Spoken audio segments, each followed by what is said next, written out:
aba n'obusaasi bwingi bakire n'ebipande ha rutindo oru barikushaba abebembezi babo ngu batabakurire rutindo ha murundi ogu tihariho kugaruka kuteera karuuru.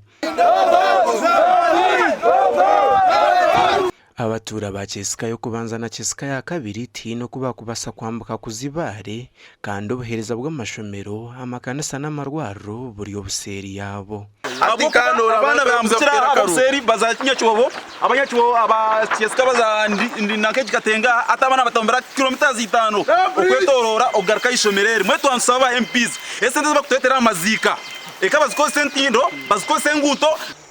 ubwire bwenzura kuhagwa yijura ntwetorora mu district ya Ntungamo mu trading center bakweta Nyamukana hatora bayo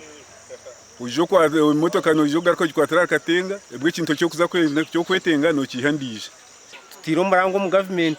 tutwire mbatusubiza kugira ngo nibija kutiyamba kutkora nati tine kiturarebe buri MP wena nashiba MP zabakuzaho turabakiza myanya nibahareba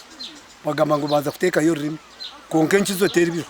iturihire we are tired of empty promises. Okurugeraho abatura ba Kyesika abantu abaferire ha rutindo oru nibahika 10 kandi oherukire kufa bamuzikire sabite hwire mwenyina mwenera ninterera muranga abataka bitu kwa kuryo kukunda kw'abataka tureka kutera obururu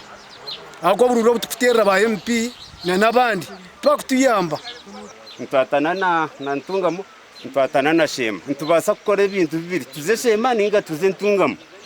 hate aba bantungamo bomba korentindo zabo abasema bakorentindo zabo dena bwakirwa Rwampara kandi umurindiza muruka.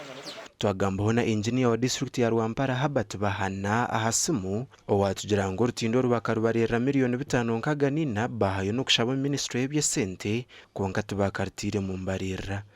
twaruhandika turahandike tukushaba ministry konka mu binde bashobize bavuga kurandinga finance ariko ayifite gashobiye atenga terumu Aidan Bataringaya.